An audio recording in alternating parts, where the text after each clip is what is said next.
우리가 베드로 하면은 쉽게 떠오르는 여러 가지 이미지들이 있습니다. 뭐 예수님의 수제자이지만 생각보다 말과 행동이 앞서 실수가 잦은 사람이다.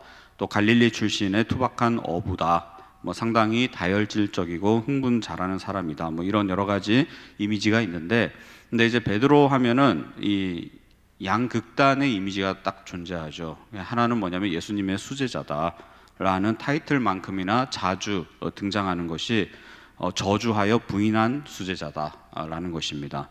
그래서 우리는 이런 생각을 할 수 있어요. 아니, 다른 사람도 아니고 어떻게 예수님의 수제자라는 사람이 이럴 수가 있나?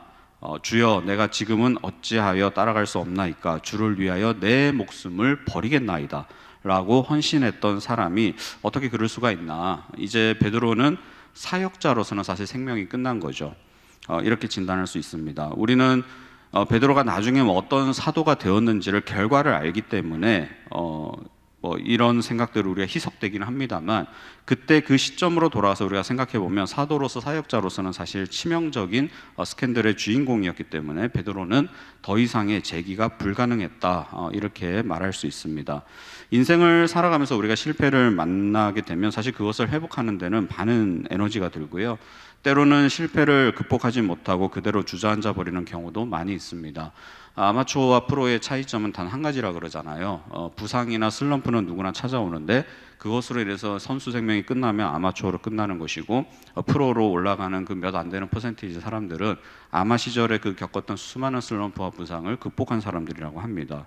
하물며 사역의 길을 걸어가야 하는 베드로에게 있어서 예수님을 3번 부인했고 그것도 저주하여 부인했다는 사실은 치명적인 스캔들입니다. 그래서 사역자로서의 회복은 재기는 불가능했다, 이렇게 우리는 판단할 수 있습니다. 한국 교회도 이러한 뉘앙스를 담은 역사가 있죠. 사실 일제 강점기 때 이 신사참배를 요구받았을 때 신사참배는 우상숭배가 아니다, 국가에 충성하는 거다, 그렇게 타협했던 목사님들과 순교자적인 신앙으로 끝까지 거부했던 목사님들로 우리가 갈라졌을 때, 해방 이후에 신사참배에 참여했던 타협했던 목사님들의 치리 문제가 상당히 골아프지 않았습니까? 적어도 목사로서는 수명을 다한 거다, 그래서 면직해야 된다 라는 주장이 있었고, 아니다, 목사도 인간이기 때문에 회개하면 사역할 수 있다, 그 기회는 열어줘야 된다, 뭐 이런 내홍을 겪다가 결국 교단이 갈라지는 아픔을 우리가 겪었습니다.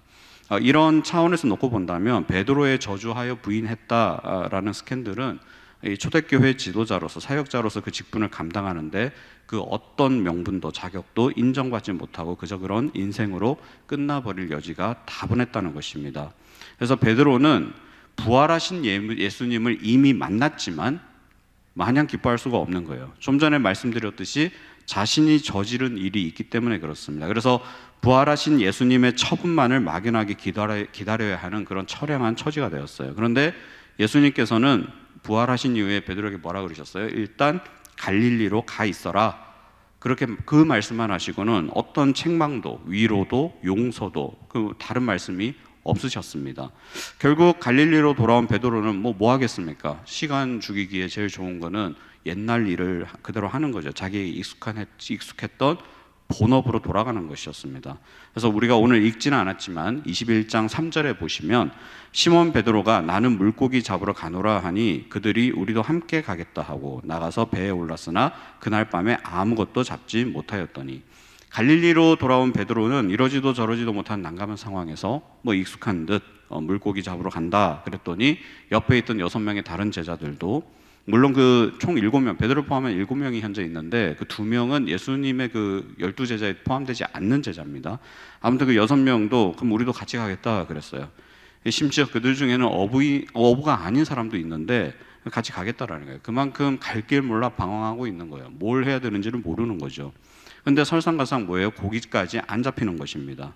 예수님의 수제자로 3년 동안 제자 훈련 받으면서 따라다녔던, 누구보다도 예수님을 위해 죽겠다고 했다가 저주하여 부인함으로 부활하신 예수님 앞에 다시 설 수 없었던 재기불능의 베드로는 그나마 익숙한 일, 잘하는 일, 잔뼈가 굵은 일이라고 생각했던 고기잡이마저 헛탕을 쳐버리는 그런 어려움에 처해 있습니다. 그러나 베드로는 사실 그랬을 것 같아요. 고기가 잡히지 않는다는 것의 아쉬움보다는 현재 자신이 이러지도 저러지도 못하는 난감한 상황으로 인해서 그 마음이 훨씬 더 무거웠을 것입니다. 자기 자신을 향한 실망감이 얼마나 컸겠어요. 계속 그러한 실망감에 자신을 젖어들게 만들고, 또 평소 밤에는 고기가 그냥 눈 감고 그물을 던져도 잡히는 갈릴리 호수인데, 이 빈 그물을 이렇게 밤에 던졌는데 빈 그물을 건져 올렸을 때 그 빈 그물을 보면서 무슨 생각을 했을까요? 아, 이 내 마음과 똑같구나. 나의 이 텅 빈 마음, 이 우울하고 쓸쓸하고 허무한 그 마음이 이 빈 그물이 나를 대변해 주는구나, 이런 생각도 했을 것입니다. 자기 자신에 크게 실망한 베드로는 예수님의 존재를 애써 잊어버려야 하는 것, 잊어가려고 했던 것 같아요. 우리가 이렇게 나쁜 기억은 빨리 지워버리려고 하지 않습니까? 아무리 좋았지만 어떤 잘못이 있거나 부정적인 이 시그널이 있으면 그걸 지우려고 하잖아요. 이제 베드로는 예수님 앞에 다시 설 수 없고 재기가 불가능했기 때문에, 그러면 뭐예요? 애써 예수님의 존재를 잊어가려고 한 것 같습니다. 왜냐하면 베드로는 예수님이 자신을 찾아오실 것이라고 전혀 기대하지 않았기 때문입니다. 4절에 보시면 날이 새어갈 때에 예수께서 바닷가에 서셨으나 제자들이 예수인 줄 알지 못하는지라.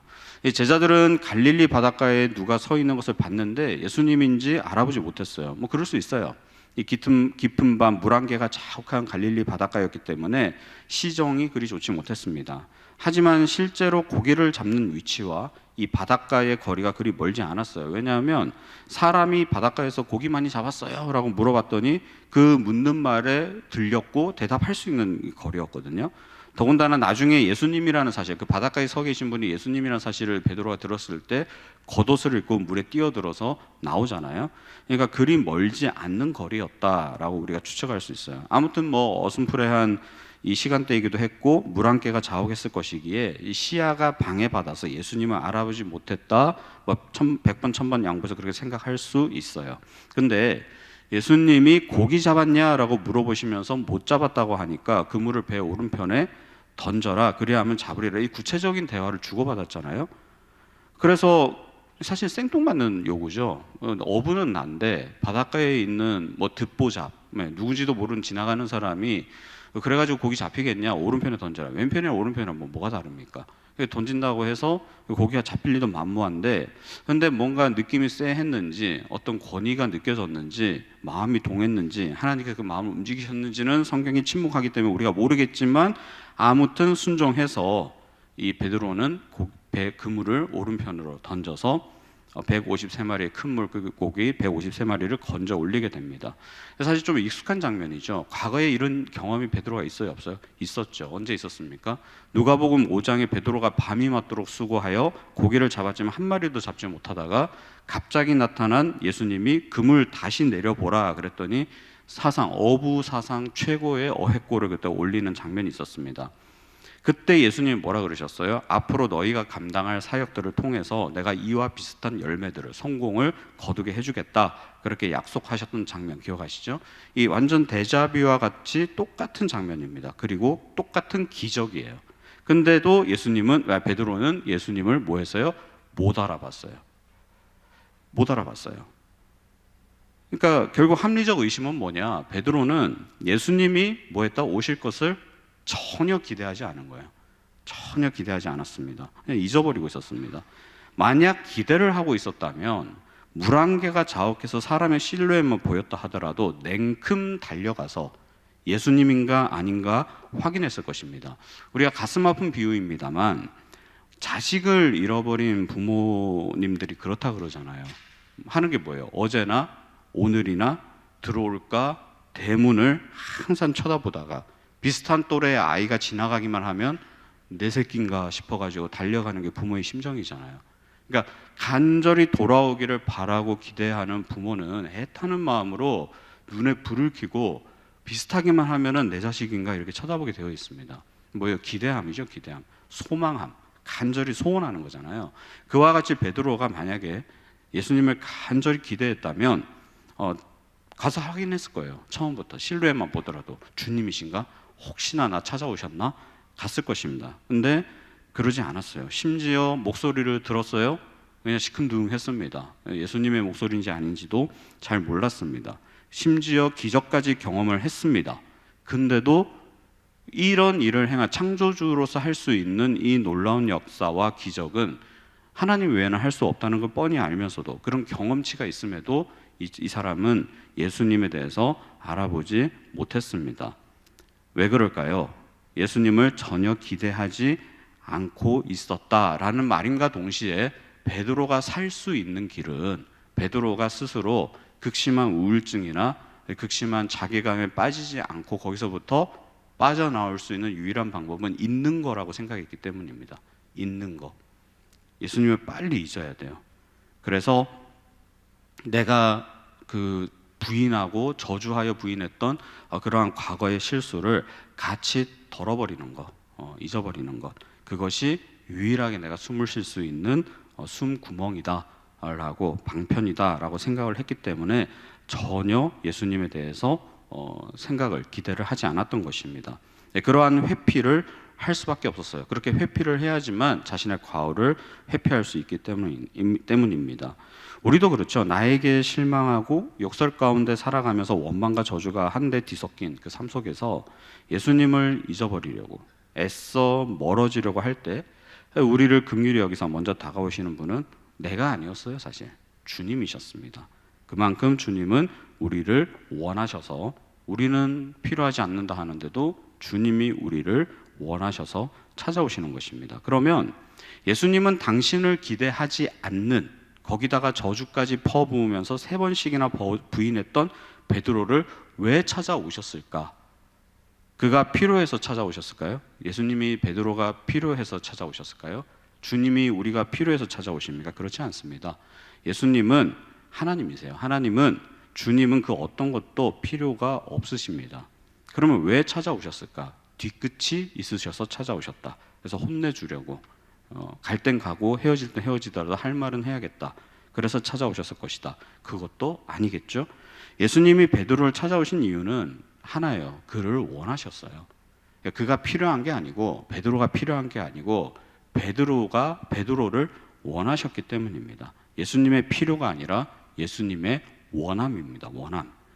그래서 베드로가 다시 회복을 경험하고 사명자로서, 사역자로서, 초대교회의 중요한 영적 지도자로서, 복음 전도자로서, 그리고 순교자로서 그 사명을 온전히 감당하기를 원하신 거예요. 그런 사명을 충성스럽게 감당할 사람 널렸어요. 그런 필요를 채워줄 수 있는 사역자 널렸을 거예요. 그런데 주님의 생각은 뭐냐면, 널렸지만 내가 원하는 건 바로 너야. 베드로, 네가 그 사명을, 사역을 감당해 주기를 내가 원한다라는 거예요. 근데 애는 만신창이가 되어 있어요. 그러니까 뭐가 필요해요? 그 중간 단계가 뭐가 필요해요? 회복이 필요한 거예요. 회복이.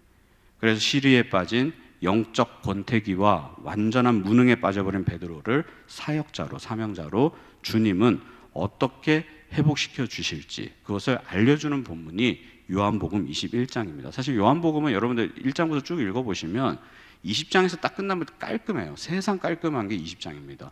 그래서 예수님, 부활하신 예수님이 제자들을 만나시는 장면에서 환희에 찬 목소리를 끝나버리면 제일 좋은데, 뜬금없이 21장이 이렇게 부칙으로 붙어버려가지고 갑자기 고기 구워, 숯불 피워놓고 고기 구워 먹고, 다시 예전에 보였던 그런 이 익숙한 그런 기적이나 보여주시고, 베드로한테 시시껄렁한 사랑하냐 이 질문 던지시고, 그렇게 끝나면 이게 뭔가 좀 이게 지저분해지거든요. 이게 문학적으로 보면은 20장이 제일 좋은데 21장까지 붙은 이유는 뭐냐면 예수님의 원하심이에요. 비록 내용이 조금 이렇게 투박하다 하더라도, 내용 전개가 조금 투박하다 하더라도 예수님은, 주님은 베드로를 원하셨기 때문에 그 베드로, 만신창이가 된 베드로를 어떻게 회복시켜 주시는가, 이것을 보여주기 위함이다라는 것이죠. 간단하게 2가지로 한번 살펴보겠습니다. 예수님은 어떻게 회복시켜 주시냐? 첫째, 주님은 자기 자신을 직시하게 하십니다. 회피하게 하는 것이 아니라 직시하게 하십니다. 사람은 누구나 자신의 과오를, 실수를 회피하고 싶어 합니다. 나에게 안 좋았던 기억들을 지우고 싶고, 무엇보다 다른 사람들은 몰라도, 다른 사람들은 몰라줬으면 하는 그러한 마음이 있습니다. 예전에 그 싸이월드라는 미니홈피 기억나십니까? 싸이월드. 싸이월드 얼마 전에 이렇게 부활해가 다시 꺼져버렸는데, 처음에 부활할 때는 사람들이 응답하라의 주인공이 된 것 마냥 뭔가 와 이게 잘 될 줄 알았어요. 근데 왜 황급히 다 이게 다시 그 분위기가 꺼졌어요? 거기에 내 옛날의 그 이상한 모습이 다 있는 거예요. 내가 옛날에 이상한 모습으로 찍은 사진들, 지금은 별로 드러나고 싶지 않은 글들, 혼자 감수성에 빠져서 이상한 이런 그 이 술 먹고 썼던 글들 뭐 이런 것들이 이렇게 있으니까 그게 지금의 나라고 생각하니까 이게 너무 이제 이상한 거죠. 과거에 분명히 자기 자신이었는데 이상한 것입니다. 그래서 이게 그 분위기가 금방 이거 꺼져버린 거 아니에요. 저 그럴 줄 알았어요. 사람은 생각보다 떳떳한 사람이 별로 없거든요. 그래서 이게 금방 저거는 이게 드라마는 드라마지 그런 복고에 대한 어떤 그 열망을 회복시켜 줄 것 같지 않은데 저거를 비싼 돈 주고 인수한 저 회사는 무슨 생각일까, 좀 그런 생각했거든요. 근데 아니나 다를까 딱 그렇게 되잖아요. 제가 저희 교회 처음 부임해 왔을 때 전도사 시절에 어떤 애가 그 이제 저한테 왔었어요. 와서 저한테 그런 이야기를 하더라고요. 제 아는 지인의 지인이 이 친구더라고요.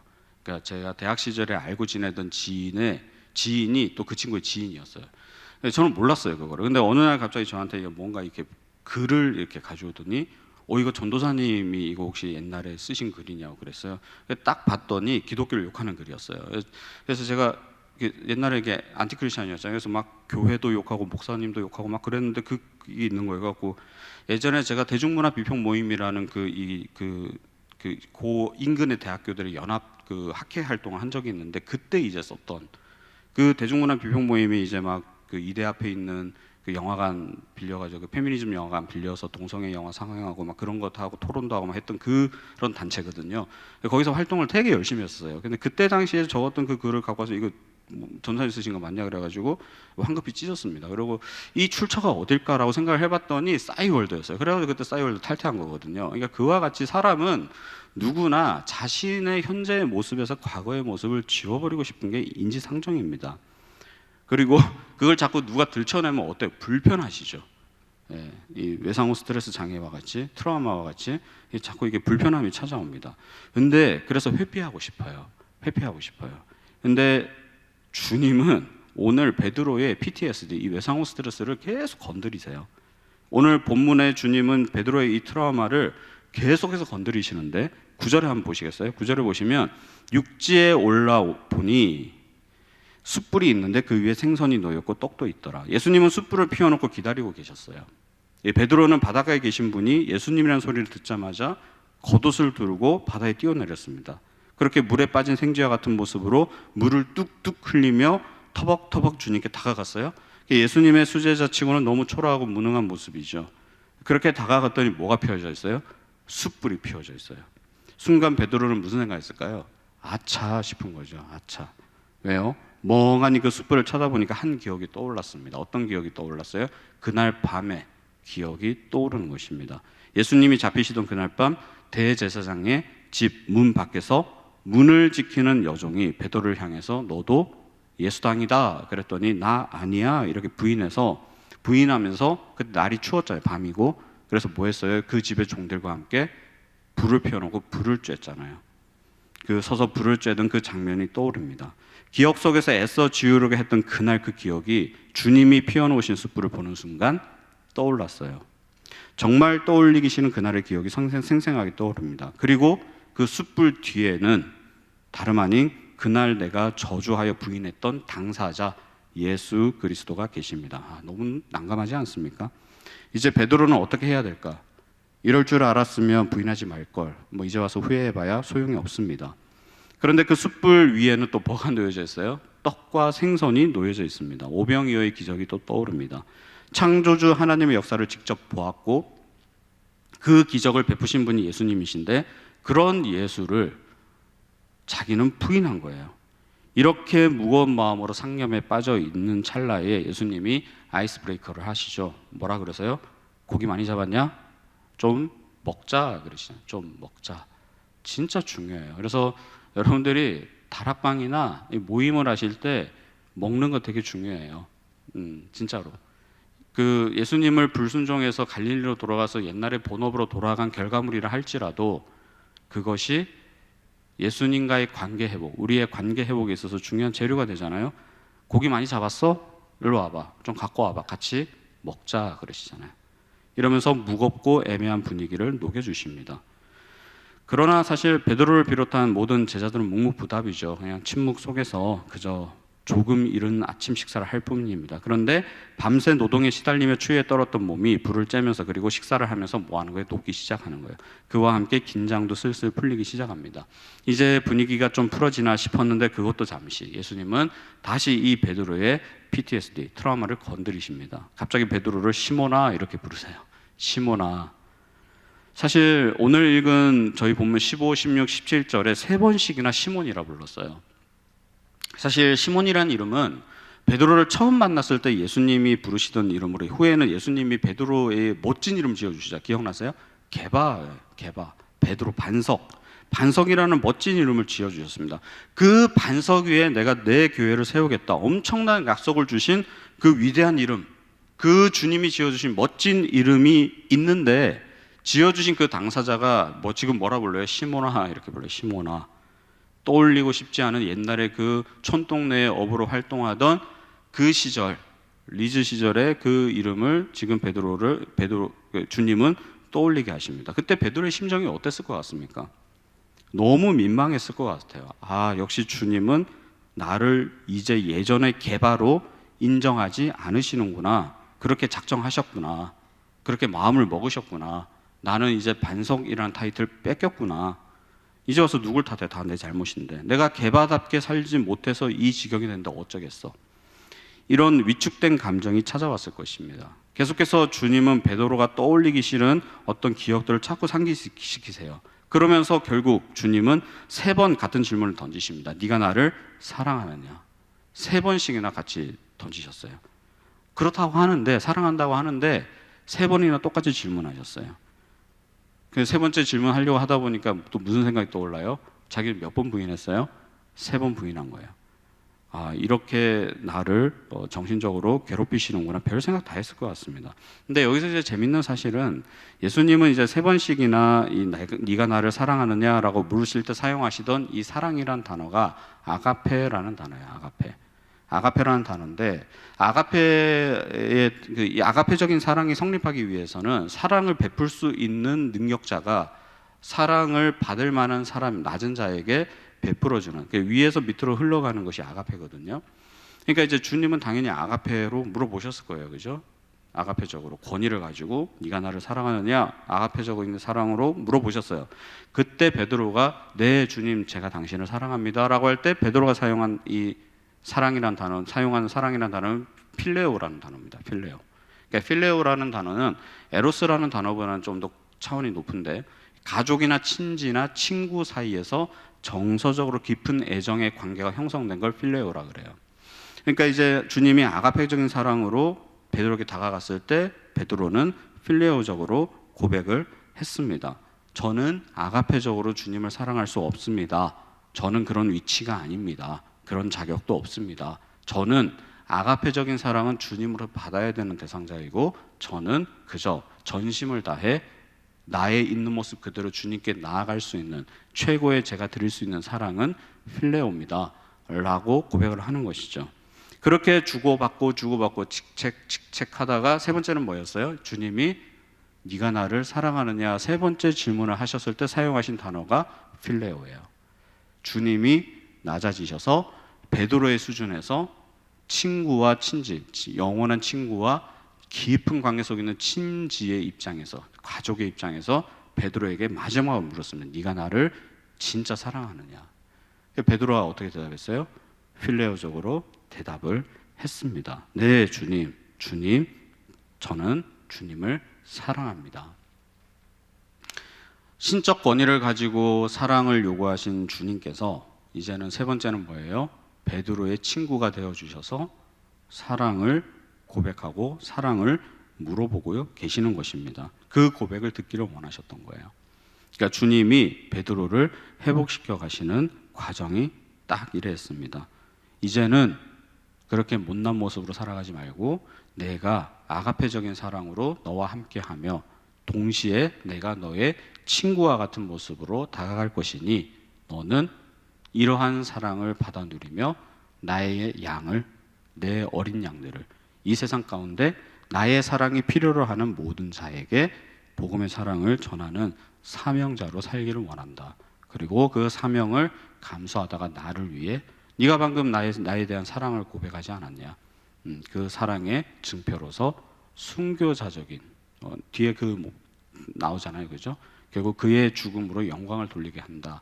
그러니까 순교자적인 모습으로 그 사랑을 완성하길 원한다.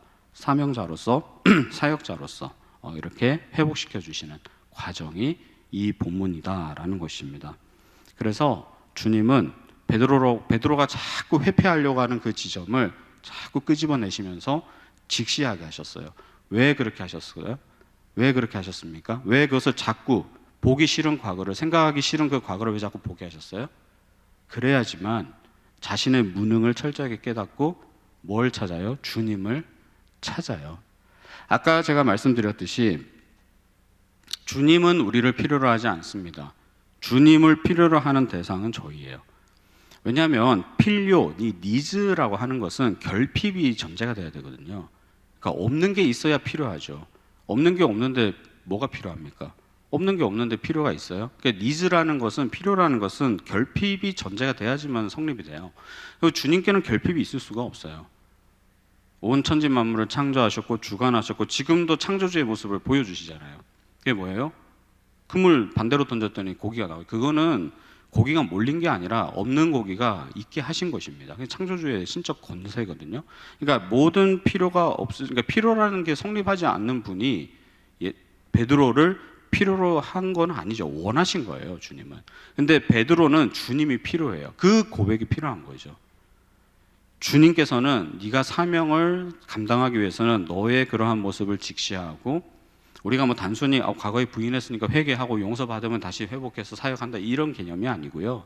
전인격적으로 베드로가 그러한 연약함을 깨닫고 나를 온전히 필요로 하는 존재자다라는 것을 알게 하신 후에 베드로는 그 이후에 충성스럽게 뭐만 바라보며 아가페적인 사랑을 베풀어 주셨고 지금도 베풀어 주시고, 그 베풀어 주시는 권세자가 나의 필레오적인 사랑을 주시는 친구와 같은 존재가 나와 동행하니 이 어떤 사명과 헌신의 자리에서도 충성스럽게 그 일을 감당할 수 있다라는 것입니다. 그 자리까지 회복시키시는 과정이라는 거예요.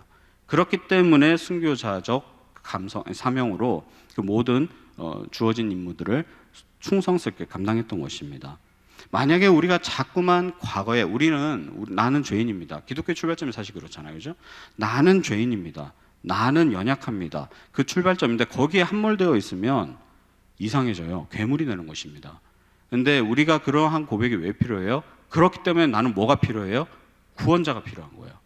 그래서 나를 있는 모습 그대로 받아주시고, 나는 대가를 지불하지 않았는데 주님이 모든 값을 내가 치렀어, 너는 믿기만 하면 내가 너를 죄인인 걸 뻔히 알면서 의인으로 쳐주시는 거예요. 그걸 칭이라 그러지 않습니까? 의인이라 칭하여 주시는 거지 우리가 의인은 아니잖아요. 그 의인이라 칭함 받은 그 은혜, 그 아가페적인 사랑을 우리가 알 때 거기에 우리는 그와 같은 은혜의 빚진 자로서, 사명자로서 이 땅을 살아가죠. 신앙생활을, 믿음생활을 충성스럽게 헌신자로서 살아갈 수 있는 거 아니겠습니까? 그래서 과거에 얽매이라고 과거를 직시하게 하는 것이 아니라 그것을 통해서 너에게는 구원자가 필요하다를 알게 하시고 그 알을 통해서 회복이 일어나고 주님과 동행함으로 사명을 감당하라라는 것이죠. 그 과정을 베드로와 예수님의 대화 속에서 우리를 보게 되더라는 것입니다. 그렇기 때문에 주님은 두 번째로 인격적인 대화와 교제로 문제를 풀어가셨어요. 하나님은 인격이십니다. 우리의 비참함, 참담한 모습을 직시하게 하신 후에 주님을 자연스럽게 인도해 주셨어요. 완전히 무장해제를 하게 하신 후에 주님만을 의지하도록 인도하여 주십니다. 이제 제가 그러면 어떻게 해야 합니까? 주님, 이러한 진심 어린 고백과 간구를 할 수밖에 없는 자리로 나오게 하시는 거예요. 그래서 우리는 매일 말씀을 읽고 기도함으로 주님과 교제하는 것이, 진짜 인격적인 대화를 나누는 것이 매우 중요하다라는 것입니다. 그 자리에 나아가면 결국 주님을 의지할 수밖에 없는 내 자신을 발견하고, 우리가 약할 때 강함 되시는 주님이 우리의 필요를 채우시고 살아갈 수 있는, 사명을 감당할 수 있는 지혜와 용기와 힘을 주시는 것입니다. 우리가 답답한 마음을 가지고 친한 친구와 장시간 대화를 하는 것만으로도 사실 실제적으로 문제가 해결되는 건 없지만 이 정서가 회복되는 것을 경험하지 않습니까?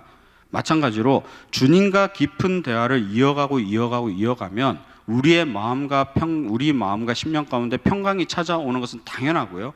실제적 문제까지 해결이 됩니다. 베드로가 비록 패배자의 모습으로 갈릴리 호수에서 고기를 잡았지만 그런 영적 권태기에 빠져 행동하는 베드로가 못마땅하셨겠지만 예수님은 베드로를 한심하게 여기거나 나무라기보다는 어떻게 하셨어요? 그 필요를 채워주셨잖아요. 지금 어부로서 그렇게 쭈글쭈글하게 살아가는 그 모습이 옳다, 그르다 그걸 판단하지 않으셨어요. 그리고 그 순간에 베드로가 갈급해하는 것을 채워주셨습니다. 그리고 더 나아가서 그 필요를 채워주시는 것에서 끝났어요. 아니요, 영적 회복을 허락하셨어요. 무엇이 베드로가 가야 할 길인지를 정확하게 알려주시고 영적인 눈을 활짝 열어주셨습니다. 우리의 모든 필요, 영적인 것, 육체적인 것, 그 어느 것 하나 소홀함 없이 다 채워주셨어요. 이렇게 못난 한 인생이 온전한 회복을 경험하게 되더라는 것입니다. 말씀의 결론을 맺겠습니다. 우리를 향한 하나님의 사치는 끝이 없다는 사실을 깊이 생각해 보시기 바랍니다. 얼마 전에 인기리에 종영한 드라마 재벌집 막내 아들에서 과거 우리나라 홈쇼핑이 막 개화를 하던 시기를 다루던 장면이 나오던데 거기서 극중 인물이 이런 얘기를 하잖아요. 원래 사람은 자신이 필요로 하는 물건을 사지 않아 내가 갖고 싶어 하는 물건을 사는 거야. 그 말에 진도준이 앞으로 홈쇼핑 채널이 흥행할 것이다 이렇게 떠올리지 않습니까? 맞습니다. 사람들은 필요해서 사기보다는 원하는 것을 사요. 그리고 필요는 뒤에 가서 갖다 붙입니다. 이거를 충동구매라 그러죠. 충동구매는 곧 사치로 연결됩니다. 앞서 저는 하나님이 우리를 필요로 하지 않는다고 말씀했습니다. 오늘의 설교 제목도 그렇습니다. 하나님은 우리를 필요로 하지 않습니다. 예, 맞아요. 하나님은 우리를 전혀 필요로 하지 않습니다. 왜냐하면 하나님은 모든 것을 창조하시고 모든 것을 소유하시고 모든 것을 지금도 다스리시기에 결핍이 없으신 분입니다. 그래서 필요한 것이 없습니다. 하나님이 필요한 것은 온갖 결핍에 시달리는 저희들이에요. 우리는 연약해서 전지전능한 하나님이 반드시 필요합니다. 영원한 형벌에서 구원받기 위해서는 구원자가 필요합니다. 하지만 주님은 우리를 필요로 하지 않으세요. 그런데 하나님은 우리를 위해서 비싼 대가를 지불하셨습니다. 필요하지도 않으시면서도 독생자를 보내시고 십자가에서 비참하게 죽이심으로 우리를 얻으셨습니다. 예수 그리스도를 대속물로 삼아 우리를 사셨어요. 필요하지도 않으시면서 너무 과한 대가를 지불하시고 구매하셨습니다. 왜요? 왜 그러셔야 하는데요? 하나님 왜 그렇게 하셔야 되는데? 도대체 하나님 뭐가 아쉬워서 그렇게까지 하십니까? 그때 하나님의 대답은 뭐예요? 그냥 내가 너를 원하노라. 내가 너를 원하기 때문이다. 내가 원하는데 무슨 말이 더 필요하냐? 나는 그저 너를 필요로 하는 것이야. 너를 원하노라. 그 하나님의 원함이 지금도 우리에게 지속되고 있고 지금도 주님은 아무 필요도 없으신 우리를 위해 그저 당신이 원하셔서 계속해서 낭비하고 계시다는 사실을 꼭 기억하시기 바랍니다. 우리의 모든 문제와 상처, 지우고 싶은 모든 기억들, 현재의 삶 속에서 내가 할 수밖에 없는 모든 원망과 불평들, 주님은 그런 상태에 있는 우리를 있는 모습 그대로 원하시는 거예요. 그리고 주님을 간절히 찾아주시기를 바라십니다. 그리고 우리의 모든 필요를 채워주시고 온전히 회복하기를 원하십니다. 주님이 내가 너를 원하노라 라는 음성이 우리의 심령 가운데 들려지기를 바랍니다. 끝없는 사랑을 베푸시는 주님으로 인해 그 주님과 깊은 교제를 통해 회복을 경험하고 2023년 한 해에도 내가 받은 아가페의 사랑을 나보다 연약한 사람들에게 베풀며 베드로와 같이 많은 영혼들을 살리고 주님께로 돌아오게 하는 축복의 통로로 쓰임받는 저와 여러분 되시기를 주님의 이름으로 축원합니다. 이 시간 은혜 아니면 우리 같이 찬양하시고 기도하시겠습니다.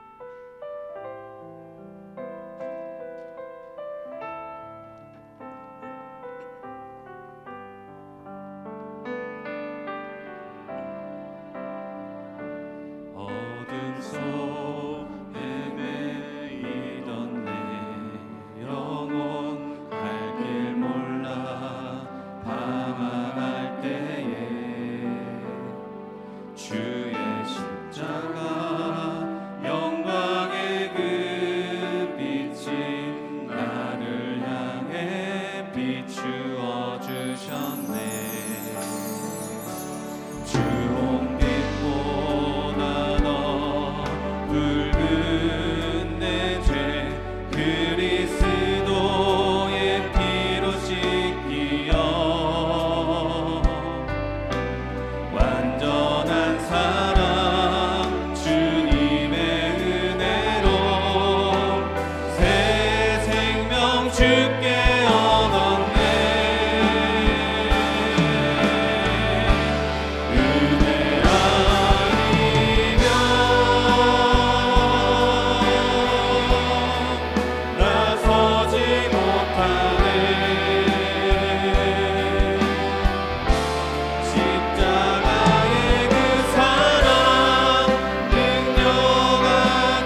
기도 제목을 읽고 함께 기도 자료 나가겠습니다. 우리의 모든 죄악을 용서하시고 모든 연약함을 불쌍히 여기사 긍휼을 베푸시며 하나님의 은혜와 자비를 경험케 하소서. 바랄 수 없는 중에 바라고 믿는 믿음으로 주님 앞에 나아갈 때 내가 너를 원하노라 하는 사랑의 음성이 우리의 심령을 가득 채우게 하소서. 새해에도 하나님께서 나와 우리의 가정 그리고 생업 가운데 모든 필요들을 넉넉히 채워주시고 주님이 주신 은혜와 축복으로 귀한 사명 충성스럽게 감당하게 하소서. 이 시간 앞에 있는 기도 제목을 가지고 말씀을 생각하시면서 우리 같이 합심하여 기도하겠습니다.